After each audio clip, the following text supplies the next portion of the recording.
ادامه کارمون ما اومدیم اینجا تا به این قسمت رو پیاده کردیم، بریم اینجا یه اولیه رو پیاده کنیم، کاری هم نداره. بریم عکسامون رو ببینم من کپی کردم یا خیر. نه اینو دارم، پیکوان. حالا پیکوان رو فعلا بذارم اینجا قاطی نشه. میتونیم یه فولدر براش درست بکنیم، مثلا بذاریم اسمش رو پروداکتس و اینجا پیستش بکنیم. خب نمیخواد از تو گیت هم بکنیم، بیایم اینجا این رو کپی کنیم، مقدار اولش، سکشن اولش، این کل سکشن هایی که داخل پروداکت بود داریم ما رو معرفی کردیم. میگیم انتی چایلد وان بک‌گراند، در واقع بک‌گراند یو آر ال دو نقطه بیا بیرون، برو تو ایمیجز، برو تو پروداکتس و برو تو مقدار اول. بریم ببینیم چی در آورد. خروجی کار رو ببینیم. خب به همین زیبایی که دارید میبینید قرار گرفت و میتونیم در واقع بیایم رنگش رو هم اینجا بذاریم، مثلا سبز، بریم چه شکلی میشه. خب ببینید این عکس در واقع اومد کل بک‌گراند رو گرفت. خب ببینید اینجا یه نکته ظریفی داره، میبینید زده بیرون.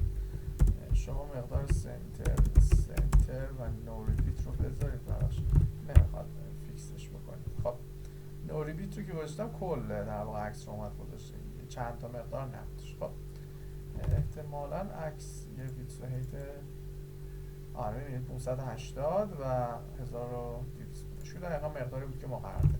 خب ما الان کلش قرار گرفتیم. حالا این مطالب رو باید بیاید کجا قرار بدید؟ این حالا وسط که نیست، ولی حالا این مقداری اینجا بیایم برگردیم. خب داره کارش رو درست انجام میده دیگه، نیاز به رنگ نداره. میتونید لینیر گرادیانت بذارید، من میتونید یه ذره خوشگل‌ترش بکنید، حالا دیگه دست خودتونه. من بیام بگم مثلا تو رایت و RGBA به طور مثال بیاد بشه مثلا 0.000 مثلا 1 حالا 9 دهم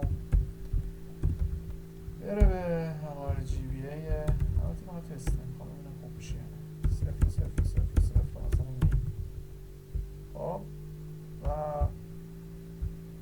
به این شکل نه درست باید کار کنم همچین برش کن. بعضی وقتا یه سری چیزا افکتور اضافه کردن زیاد جالب نمیشه، یعنی بذارید همون سادگی خودش رو داشته باشه، دقیقا سادگی که اینجا هستش همونجا هم ما قرارش بدیم. بریم مقداری که اینجا هستش رو بسازیم. خب من میام اینجا، میبینید در واقع بک‌گراند نداره دیگه اینجا، یعنی اگه من بک‌گراند این رو غیر فعال بکنم میبینید این رنگ خودشه در واقع. خب امیدوارم فهمیده باشید قضیه چیه. من میتونم اینجا یه پدینگ 20 پیکسل هم بدم و یه باکس سایزینگ رو هم بدم، بوردر باکس رو، که اینها رو نچسبونه خیلی به اون بالا. 20 تا خوبه، میتونه بیشتر باشه 50 تا و حالا اشکالی نداره. و بیایم اینجا فرزندانی که داخلش هستن، حالا تو اولیه من اینا رو دونه دونه جمع کنم و این هم همینطور، این سکشن هم اینجا قرارش بدیم و این هم همینطور، این هم همینطور. این سکشن اول میتونید بیاید شروع کنید دونه دونه اینها رو مقدار دهی کردن دیگه. خب اولا که اینا دیسپلیشون وسطه، بیاید کلا برگردید یک سالان اینو بیاد بشه سنتر. خب من میگم تو بیا اینجا و بیا و شروع کن حالا دونه دونه مقدار دهی کردن. بیا به انتی چایلد، همشون حالت رنگاشون فرق میکنه، مجبوریم بنویسیم. برگرد بگیم H1 و به طور مثال کالرش بیاد میشه حالا وایت اسموک اگر اشتباه نکنم، رنگش سفیده.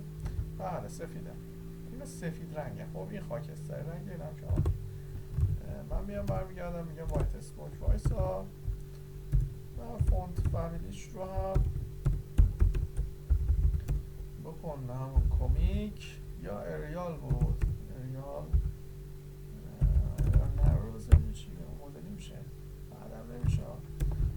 فونت سایزش هم باشه همون 50 پیکسل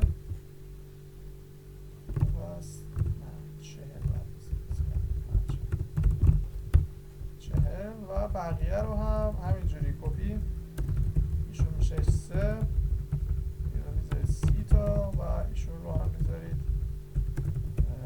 مثلا H5 و این بودش گری. خب گری میذارید و این رو هم میکنید 20.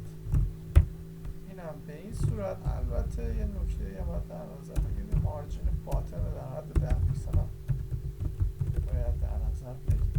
من چشمی دارم میذارم دیگه، میدونم که همچون مقداری رو داره 100%. خب و بریم سراغ در واقع خود لینکاش. لینکاش هم خیلی ساده میتونید باش برخورد کنید. بیایید برگردید بگید که خب میشه از فلکس استفاده کرد، مثلا برگردید پی. خب بیاید مثلا بک‌گراند کالرش رو یه مقداری ببینیم اول. چرا اینو نمیزنم؟ مثلا به این شکل یه هیت هم بهش بدید، مثلا از 40 پیکسل میشه خیلی خوشگل ترش کرده. حالا من به این شکل در واقع هرش کنید، لاین هیتش هم بکنید 40 که بیاد دقیقا وسط بسه. و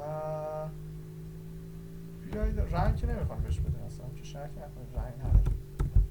بیایم اینجا حالا به ایا در واقع دیسپلی بدیم، برگردیم بگیم فرضاً داره ای که داخل پی هستن دیسپلیشون بشه این لاین بلاک و یه ویدث محدودی بهشون بدیم. فرض کنید بگید 100 پیکسل و یه بک‌گراند کالر هم بهشون بدید. حالا رنگ به این شکل خیلی هم خوب شد و یه مارجین لفت 10 پیکسل هم بهشون بدیم که نچسبن و خوبه. بیایم اینجا با رنگ ندارم حواستون باشه و فونت فامیلیش باشه همون ریال رو و فونت سایزش باشه مثلا 30 پیکسل. خیلی گنده شد در واقع بزرگ شد نماتش بید. و اینجا هم اگه دقت بکنید تقریبا همین جوریه. خب رنگش یه مقدار فرق میکنه، دقت بکنید قشنگ مشخصه رنگش. کالرش رو بکنیم رنگی، ببینید رنگش به این شکل شد. یه نکته ای که داره وای نقطه نداره. چرا نقطه داره کنارش؟ دات داره اولی ای باز ولی رسته. خب دات نداره، دات از کجا اومده؟ خب بذارید بیایم اینجا توی این اپله بای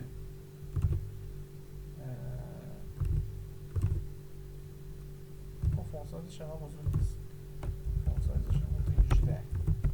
خب و تکست دکوریشنش هم نان هستش، حلش میکنم و توی هاور هستش که میاد و بزرگ میشه. در واقع ببخشید تو هاور هستش که میاد نماش داده میشه. من ذهنم چند جوره به خاطر همین وقتا حرفایی که میزنم شاید ربطی به هم نداشته باشه. تکست دکوریشنش بشه همون آندرلاین. خب میریم اینجا الان تو حالت این زیر ایگرگی میره. من فکر میکردم در واقع چیز هستش به این شکل میاد قرار میگیره. این رو فکر میکنم فونت آسم بذاریم بهتره. من نیام از خودم یه اسلش قرار بدم شاید بهتر باشه. آره بسید تمیز بنویسیم دیگه، حالا ما که فرق برامون نمیکنه. بیایم بگیم اسپن یه کلاس داریم به نام فا ارو بود، ارو لفت مثلا رایت ببخشید. بذار یه تست بکنیم ببینیم فب بود یا بس بود، یه دونه از اینا بود دقیقا. خب نه اصلا یه MBSB هم بهش بدیم. MBSB یه ذره خب مشکلات اینجا یه مقدار نپشتر میشه. اینو بکنه بهش 150 که اتفاقات نیفته. 150 زیاد 120 که اصلا هم میگیم جا جا نشد اینجوری نشه. خب میتونیم بک‌گراند هم بدیم فعلا. بک‌گراند نجات عمومی که بفهمیم وضعیت چجوریه. خب آها میبینید این به خاطر اینکه من MBSP زدم یه دونه زد اومد این برده جا نشد انداختش پایین. خیلی هم زشتش کرد. خب بیایم و این سیرکل نباشه بذاریم